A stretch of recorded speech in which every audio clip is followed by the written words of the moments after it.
Got a treat for you this morning. One second. I got Lamar Wilson coming up. I wanted to see real quick if El was on. Oh, Elrich is not on. So Elrich committed to 9 weeks because he's back in school, right? And so this is that for actually I think it was last week. But last week was the first week that he had to be back in school full time. And I reached out to Lamar, and he was like, "Yeah." Man, didn't even think about it. He was like, "Yes, okay, I appreciate it." So without further ado, Lamar Wilson, reintroduce yourself to the call. Lamar, tell them who you are, what you kind of stand for, and then kind of get into your message. Yeah. Good morning, fellas. Good morning. Again, Good thank you, morning. BK, for this opportunity. This is my second time being able to be on this panel, and I'm truly blessed. And again, I've been on the call, and I told parts of my life and my sons and situations and my opinions and my feelings. But before that, fellas, I'm I'm from Queens, New York. Grew up with my mom, without my father. And I grew up without my father, three brothers, three sisters. My older brother, he had a heart attack at 39 in front of our building, and my father overdosed from drugs. My little brother, uh, on my dad's side, he had a asthma attack playing with his friends from school and passed away. They left him in the house by himself. I've been through some things, in the 42 years. I've seen things, I've experienced things, I've learned things. You just like childhood friends. This year, one of my childhood friends passed away from heart failure. One of my true closest friends, had stage 4 cancer. And the reason why I'm saying this is because, when BK asked me to speak, I brought it to God before I answered BK. And God said to tell him yes, and we're going to go through this together because there are men on that call that may not have the same story, or they're in the same section of that book catalog, that section of the book that it may be the same.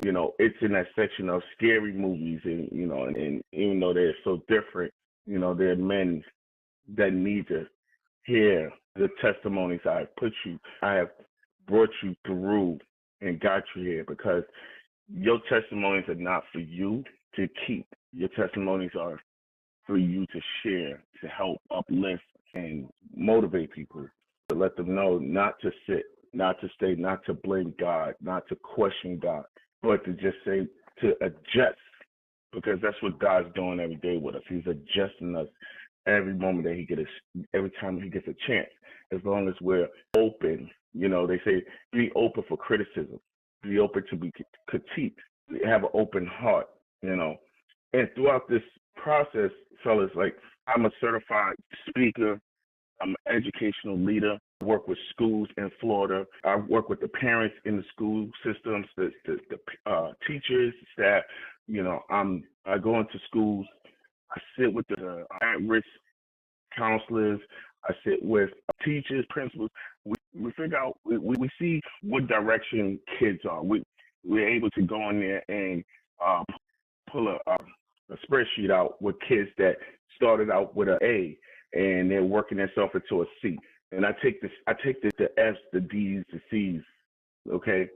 And they my first target. What's going on? What's the root? I'm also a mental health advocate, because I strongly believe that, we're hiding so much stuff inside of us that, it's just taboo to speak about it. It's making us soft as men, and we're told not to speak on it. Stop being like a little girl. Stop being a baby. Stop crying. Dust it off. Keep moving. Well, when your best friend tells you you got stage 4 cancer, and people cry because they're like, yeah, cancer, you're gonna die. That's it. That's it. Cancer, you're gonna die. That's it. And no be all. They don't say go fight. They don't tell you, nah, come on, we're gonna get through this. We're not gonna just throw in the towel just because something. So no one taught me how to be a husband. For the first 5 years of my life, with my wife, and and it took me a year just to get out the mindset of my mom. A year to to get out that kind of mindset that my mom raised me of how pork chops are made, how chicken cutlets are made, how steak is made, how food is made, how the house is supposed to be run. It took me a year to learn how to be with a woman. 5 years, first 5 years, were found for divorce. Nobody said, maybe you might want to go get the help. Maybe you might want to go do marriage counseling. Because where I'm from, marriage ain't, that percentage ain't high. So we separated for 3 years. God's like, you gonna let me in? Now I'm good because, social media, like, social media is popping right now. Facebook, they just, Facebook used to be just for college kids. When I was in college, you had to be in college to get Facebook. Then all of a sudden, then they let the world in. My wife ain't, she got an attitude. Let me go on social media. Let me get my mind off that BS over there. And me trying to chase the Joneses and realize the Joneses that I'm chasing, they ain't Jonesing nothing. God brought my family back, brought my wife back. God said, I'm going to give you another chance. Let me tell you something. All that little knucklehead stuff you doing, it ain't going to work where I'm about to take you. So you either going to do it my way or you're going to do it your way. And you see the results. You seen that you was a weekend dad. You seen that you was on child support. You seen you didn't have $1 to your name. You seen you was in a car accident. You seen your uncle pass away 3 days after your birthday. Understand something. I smile at marriage. I frown at divorce. So if you're gonna do this, you're gonna do it my way. And I'm telling you, my way is the best way. And these next couple weeks, I'm the title. I was saying here, BK, and I was trying to figure out. I said, God, something's on my heart. I'm trying to figure. And I just started writing. He said, I want you to tell these men on the call for the next 4 weeks. The focus is building strong children while fixing broken men. I'm gonna say that again. For the next couple of weeks, the topic right now is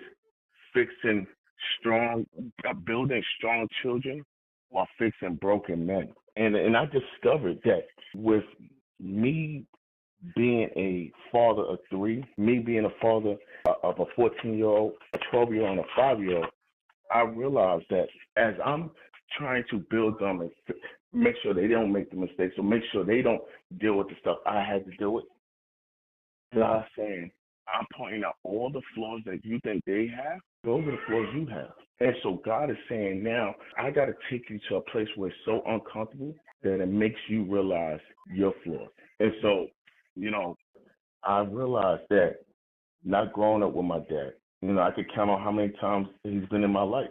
I don't have pictures with my dad. I don't have no father-son talk, no time with him. It's funny that growing up, I realized this a couple of weeks ago. I became the person that was never in my life. I was a liar, manipulator. My father, I literally shared the same life, and he was never in my life. It's funny because my mom got married at 33, right? Had me at 33, got a divorce at 36. Turned around, I looked at it. I was 33 when I was going to the divorce court. And God was like, I ain't letting this go down. You either gonna get your stuff together or this ain't gonna work. I'm kicking you out. This ain't gonna work. You understand? I gave her 4 boys. One of them is gonna make it out there. And so I realized, I said, all right, I got it. God said, this is what it's gonna be. The first week, we're gonna focus on commitment. 3 key principles: commitment, consistent, and character. Because if you're consistent, you can lay down the foundation on how to be committed. And being committed displays a character, and that's where you lack it. You consistent when you want to be consistent. If money's tied to it, or you're gonna get something, you consistent. But then when those things are not involved, how committed are you? Your son he ain't answering the way you want him to answer. So now you're gonna default back. That's your character. So I need to change that. I need to change the way how consistent you are. I need to remove it so I know that whatever you're doing is genuine, because I need to see commitment. If you say you're committed to me, how much are you committed to your wife when she's not giving you something? How committed you are to your kids when they're not answering you the right way? What's your character look like from there? I want to see your character. What's your character look like? Because if your character ain't healthy, I can't deal with you. I don't want to deal with you. Because when they see you, they see God. When your kids hear you, they hear God. When your wife look at you, when she talk about you behind with her friends and stuff, they need to know your husband, he doing this, he doing that, everything, all that stuff. That's God right there. So when you out there and you telling the world, they need to see three things from you: your commitment to anything, your consistency, and your character. BK, thank you so much, man. Thank you. Great job, man. Great job. I didn't realize I was on double mute. Hey, man, thank you. I heard the baby in the background. I got scared for a minute. I was like, wait, was I talking about someone? No, you good. I was on double mute. No, man, good job, man. I appreciate what you're saying. And just, I didn't realize you had, that's why it's so important, man, that we take the time to hear stories. You know, you think you know somebody, and then they tell you a part of the story that you didn't know, and now you're like, whoa, I didn't realize you had that many people pass away around you. Whoa. And so, and that's why I looked at who I was when I first when I did the summer speaking engagement. I said, well, God, if you're doing it, this is, I got this. God said, no, you can't come today. So what you want me to do? We need to really go in deep. And BK, to me opening up and speaking on that, that's God. I had no attention until last night. He told me, he said, son, you're going to focus on building strong children, fixing broken men. Is you broken, Lamar? Yeah, man. Feedback. You're hearing my brother speak. Just what are your thoughts? Remind me, you're in Florida now, right? Yep. Yeah, Florida, Tampa, Florida. Yep. All right, you got. Tampa, Florida. And, I've been blessed to get I've been blessed to be in positions where the school system over here has me in a program to go in and speak to up to 18 kids for up to 40 hours a semester. And that uncovers so much that's going on with these kids. Their father, they're broken. And the kid and these young men, they out here carrying guns to school, threatening other kids with in text messages and stuff. So I'm taking it personal because my son is a freshman, and I can admit that I'm broken. Hey, I appreciate your words today, man. To just, I guess, act on what you said, man. I know we're all challenged in different ways, and all of us got our own strengths, all of us got our own challenges as far as brokenness. Like I was always taught to lead with your strengths, but how are you looking at like fixing broken men while building strong children? Like, what's your starting point? Sorry, I was on mute. Sorry, myself, and it starts with me. Why am I with these triggers that I have? If my son feels like he's talking tough, these triggers that I have, where I feel like my wife, I'm thinking one day you do the opposite. She say something I don't like, I go into what I call the caveman. I go right into the cave, and so I'm having conversations. I'm going to my therapist every week, Friday at 3 p.m. I haven't missed one session since this year started because the 42-year-old Lamar still got some unresolved issues at the 16-year-old. So guys, like, before I take you there, I can't take you there to be on a prayer line or be in rooms with speakers or anybody, because you want to go there, but you still got unresolved issues here. See, Lamar, you want paradise ain't a place. Paradise is a mindset. Paradise is a feeling. And so you want these things, but you want to bring those bricks with you. And your problem is you keep trying to bring those bricks to different relationships, your kids, your job, your speaking, trying to build something. Those bricks already been used. You can't keep reusing those bricks. You're trying to light a fire with that's already been burned. And so it starts with me. So I got myself a communication coach because I don't know how to communicate real as much as I would love to. I think in my mind, yeah, but there's sometimes my son today, I said, why you didn't wake me up? We running late. Why I didn't want to wake you and mommy up? You got to go to school. My tone, I was already snapped because I was already mad. I'm a communication coach and saying, hey, why don't you tell him, listen, don't think you got to go to school. If you got to work us up, you got someplace to be. So I'm learning. I'm unlearning and relearning how to be a better person. And these kids are in the schools, and they don't have, I'm not saying all, but a good amount of kids that feel like I don't got a good relationship with my dad. I don't have a relationship with my dad. I don't have a good relationship with my brothers. Me and my sisters is like it's an all out war. I see too much stuff going on in my household, and so what I'm not getting in this under this roof, I'm gonna just go outside where what people do listen to me. People do agree with my opinion, and then now they don't understand that they're pushing themselves back until something happens. Now they got to pull themselves forward, and that was me. Receive, man. Appreciate you. That's a great answer. Hey, Lamar, I like what you're saying. I like what you're saying. It's a little offensive to me when I hear this, but I feel a pressure sometimes from maybe it's the culture, maybe it's the society, but the question is, or you hear the current generation, which is a lot louder than previous generations, I guess because of social media, but they're talking about bad parents and bad parenting, which I do think is a real thing. But I also feel like there's a blame game, so to speak. We're quick to point the finger. Oh, you guys didn't do this. You guys didn't do that. And then as a Gen Xer, if I'm honest with you, Lamar, I feel a little taken back because it's like I feel like I'm being held accountable to teaching something I was never taught. I'm being held accountable to a standard that I was never given. Like we had to figure it out. And I'm a latchkey kid. You know what I mean? My pops was on. You came in the 80s. I grew up in the 80s, you know what I mean? So it's like my pops was on crack, you know what I mean? The whole nine. So it's like, well, latchkey kids, first kids to kind of be plopped in front of a television, first kids to have to come home and, open the door, make yourself something to eat, lunch meat, whatever you was down with doing. And now as adults, with children, old enough to have children, there's this pressure to say, oh, you didn't teach me this and teach me that. And I'm like, I don't know what you think this is. While you're right, you didn't get that information. That's how it goes. And so I appreciate what you're saying in the sense of, yeah, we got to build these babies and build them better. Who's going to build me in the process? I'm wanting. You're right. And I know I can't go to my brothers to get that information. My pops ain't around, And so you get on these things. So who helps you? This call. Go get the information. It's finding these areas, these sources, these resources you don't have to pay for. There's no monthly payment to get on a gentleman's club. There's no subscription. It's either you want it or you don't.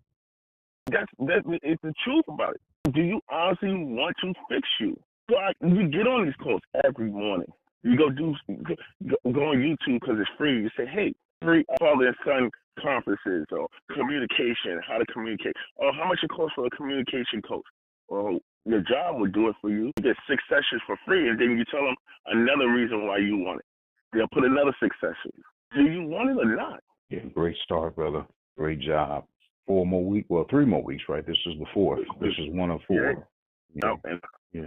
I'm already working on this morning, 5 a.m. when I woke up. I already started working on week 2. Hey, let's get it, baby. I appreciate that. Let's get it. Any feedback for Lamar? I think he gets it.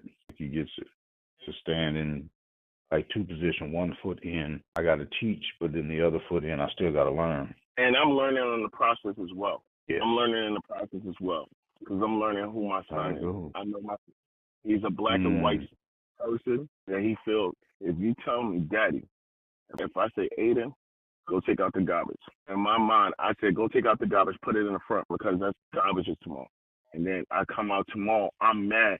Garbage they get picked up, the garbage is thick. And you didn't say that, Daddy. Say what you meant. I can't read minds, Daddy. You tell me put the clothes in the washer. You didn't tell me run the washer. Then take the clothes out. Now I'm washing clothes, Daddy. I don't operate like you. I don't have that survival. Come on, Lamar. You say you wasn't gonna do it, but you're gonna do it. I don't have that survival mentality you have. I wasn't born in the 80s. I don't know what it looked like in the 90s. I didn't have the baggy clothes in the 2000s.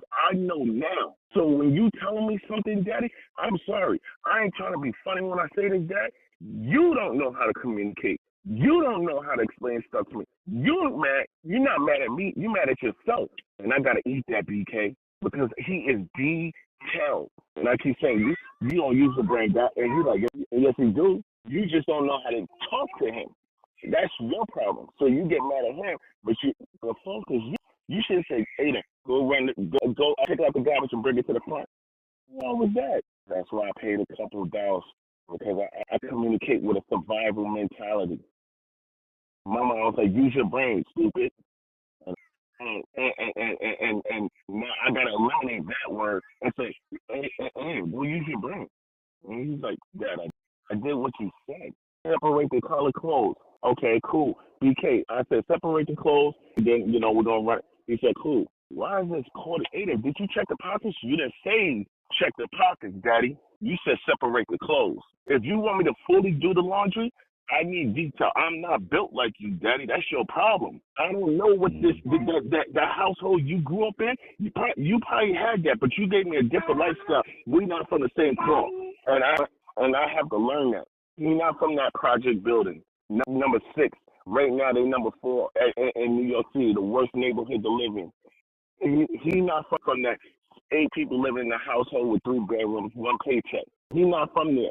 He not from his father. He not from. He don't know what it is to go to one store and get it's like a whole package of your back to school. He not from that way. The package of back to school, it had your notebook, it had the loose leaf, it had the pencils and pens. Everything was in there for $5.99.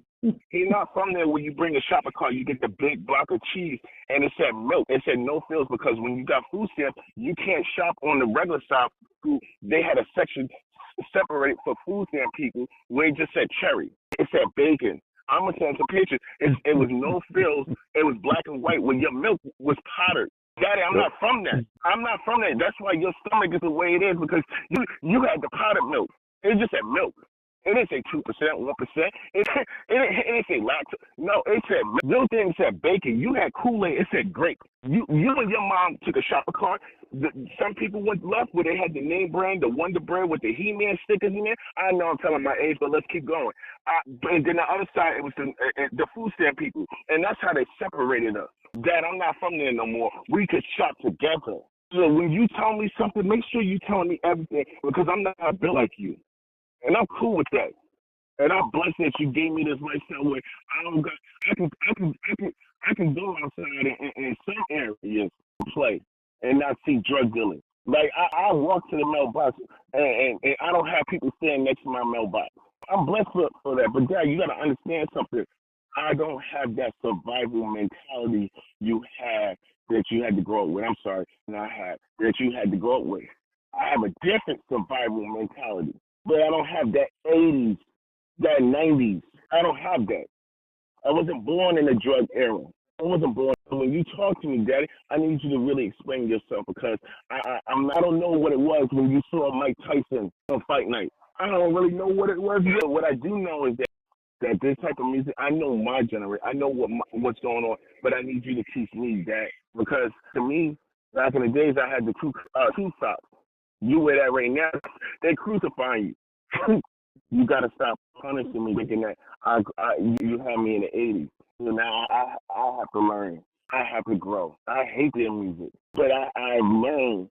So you know something? Let me come down to their level so I can balance, so I can show them theirs and ours. And like I said yesterday, I'm figuring out ways of how we put the phone down. Let's talk. Let's make this fun. Oh, my son beat me. I'm gonna let y'all know right now. I gotta do chores for the remainder of this month, and I gotta pick him up from school, playing his music, because I lost in Connect 4. I'm supposed to be a veteran, but you know something? The smiles and the laughing, and then the glutton that he did, it's all worth it, fellas. All worth it. Yeah, I appreciate that approach. I'm not gonna lie to you, I'm wrestling with it. It's like I hear you. I hear them young cats. It's like, okay, you didn't have it. And I'm reminded of, I noticed, in fact, I have a book, I haven't read it. I need to read it, but I got this book. It's called The Immigrant Mindset. And it's something about people who come from war-torn countries who come here and they flourish. No, man, they flourish. And they flourish because they had they're coming from genocide. They're coming from, like war zones.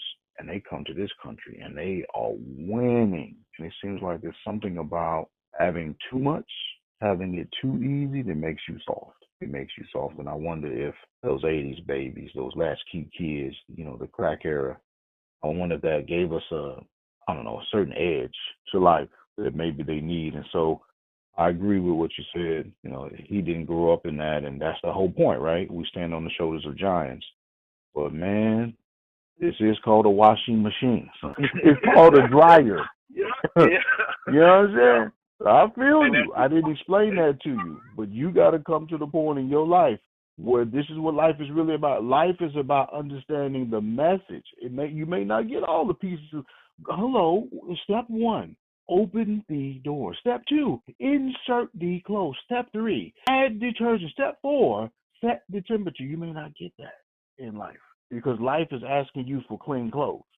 That's it. That's it. So I hear what you said, son, about what you didn't get and I didn't explain. But there's a point in time where the test of life is going to demand that you have clean clothes and you ain't going to have none. Any thoughts? Fellas, see if we can get some feedback, Lamar, on what you've been saying. Man, my wife still don't wash clothes. What's that, Eddie? Say it again. My wife still don't check pockets when she wash clothes. Hey. Yep. And you know the most part, it's the stuff that they be in their pocket. But can I be real on this line? I still at 42 still keep stuff in my pocket, wrappers, little snacks and stuff. So I can't. But I get mad at him. I get mad at the dumb believing change. My wife, you ain't no different. I just found the nutty bar in your shorts.